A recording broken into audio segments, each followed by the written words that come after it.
What is going on, YouTube? This is your boy Quan, man, and we're back with a reaction video for you lovely individuals out there today. Real quick, before we get into this reaction, I did a reaction to Godzilla vs. Kong yesterday, man. So if you're new here, if you're interested in checking out my reaction to it, it's my most prior video to this one that you are watching currently. So yeah, man, check that out, man.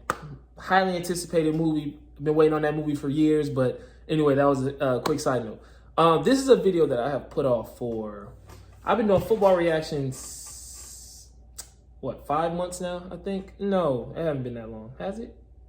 I think I did my very first one maybe 5 months ago.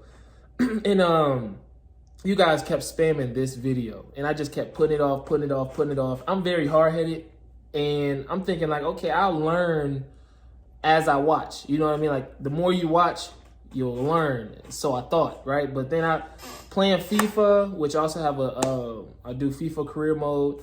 Like, I wasn't understanding some of the basic aspects. So I'm thinking like, all right, bro, I'm gonna stop being hard-headed and I'm gonna do a reaction to this video. Now, this video, of course, by the title, you can see it's Understanding European Soccer in 4 Simple Steps, a guide for Americans. So this is a guide specifically made for people like I, who wants to learn more about the game, you know, watch videos like this. So the video is not long at all, so I'm sure I'm gonna have questions and stuff. Y'all know how I roll. But anyway, man, before we get into the reaction, don't forget, leave a like, comment, subscribe. You know, same old, same old. Leave a like, helps me in the algorithm. Subscribe just because, you know, I'm awesome. And comment if you want to say hi, whatever. Follow me on my social medias, which will be up there. And that's it. So without further ado, man, let's get into it. We got Understand European Soccer in 4 Simple Steps, a guide for Americans. Is y'all ready to get into this? Let's do it. All right.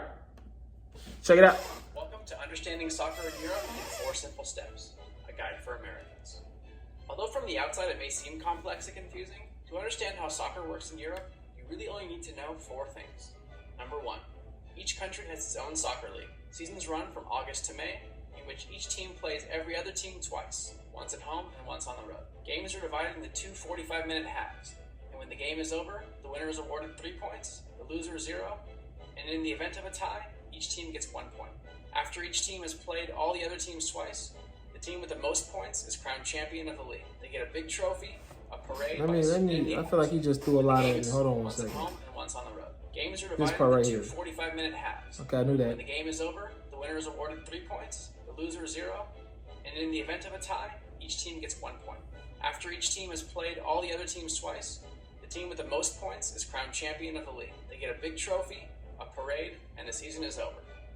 There are no playoffs. Sort of. But more on that in a minute. Before the books are closed on the season, there is still one small bit of housekeeping to be done. Number 2, relegation. We'll use the German league as an example. Every year, when the German league has concluded and the champion's been crowned, the 3 teams with the least amount of points are kicked out of the league. This process is known as relegation. The 3 vacant spots are subsequently filled by the top 3 teams from Germany's 2nd division.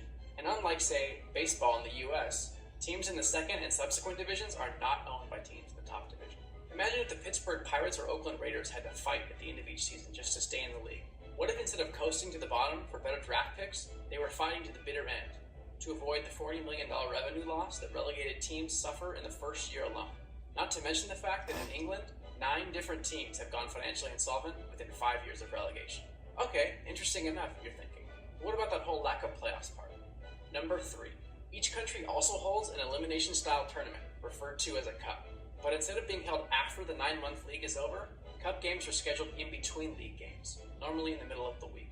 One additional perk about the cup system is that teams from all levels, down to semi-professional and even some amateur teams, are invited to play, and if they do well, can progress, and occasionally even knock off a top team. So every year, these midweek elimination games continue until there are only 2 teams left, who play each other in the cup final. After 90 minutes, a cup champion is crowned, they get a trophy, and a parade. So, between the league and cup games, we get a great picture of who the best and worst teams in each country are. But wait a second, you ask. What would happen if the best teams from each country in Europe all got together and played each other? Good idea. Number 4. The resulting competition is called the UEFA Champions League, and it is without a doubt the single greatest club competition of any sport anywhere in the world, period. Think of the NCAA tournament, but with better quality of play, more than double the fan base, and quadruple the enthusiasm. And yes, Europe even has their own version of the NIT as well. So, through a complex and drawn-out process, teams from all over Europe compete just to qualify for this tournament. And starting each September, the top 32 teams are put into 8 groups of 4. Each team plays the other members of its group 2 times, once at home and once on the road. Come December, the winner and runner-up from each group move on to the knockout round. And this is where club soccer is at its finest. Teams are paired up individually and again play 1 home and 1 away game, with the winner from each pair moving on to the next round until only 2 teams remain. The Champions League final is then held as a single game each year in May. And unless it's the World Cup year, this is the most important soccer game of the year. After 90 minutes, a champion is crowned, the trophy is awarded, parades commence, and all clubs go on break until the madness fires back up again in August.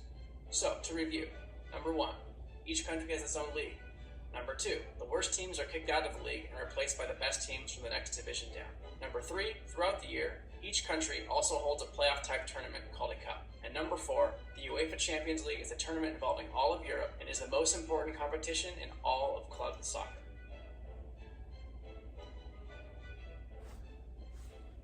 Okay, so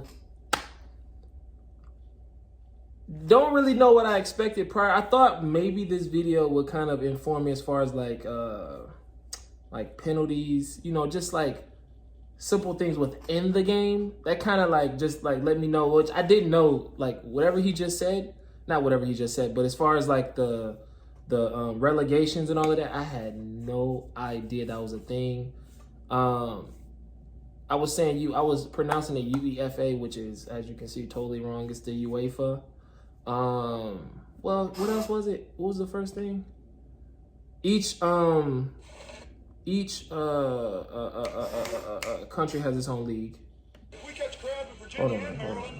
We need to recap this because I feel like me personally, I'm gonna do this outside of this video, is I'm gonna watch it over again.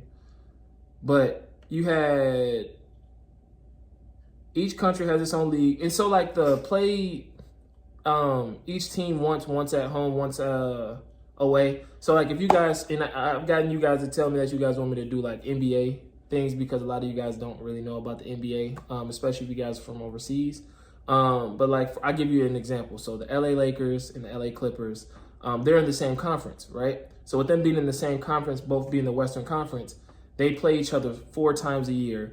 2 times, they both play in the same arena, but still, Lakers have 2 home games and Clippers have 2 home games. Now, if you are like the Lakers and the Celtics, right? They're in the Western Conference, the Lakers, and the Celtics are in the Eastern Conference.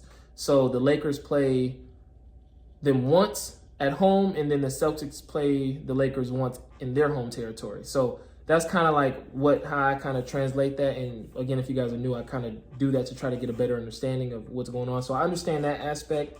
The relegation thing, that makes sense. And just like how he used the analogy, like if in the National Football League here, people like the bad teams, the worst teams in the league get the highest draft picks of like the people coming from college.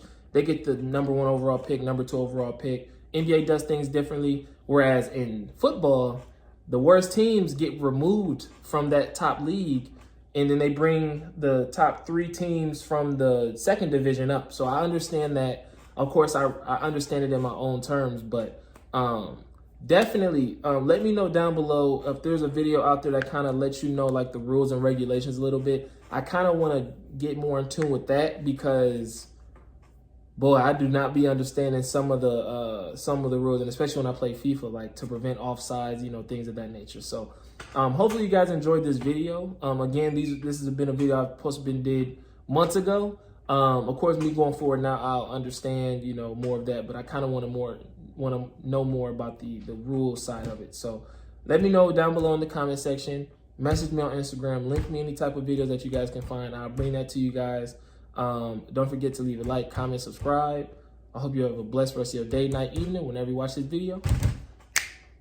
I shall return.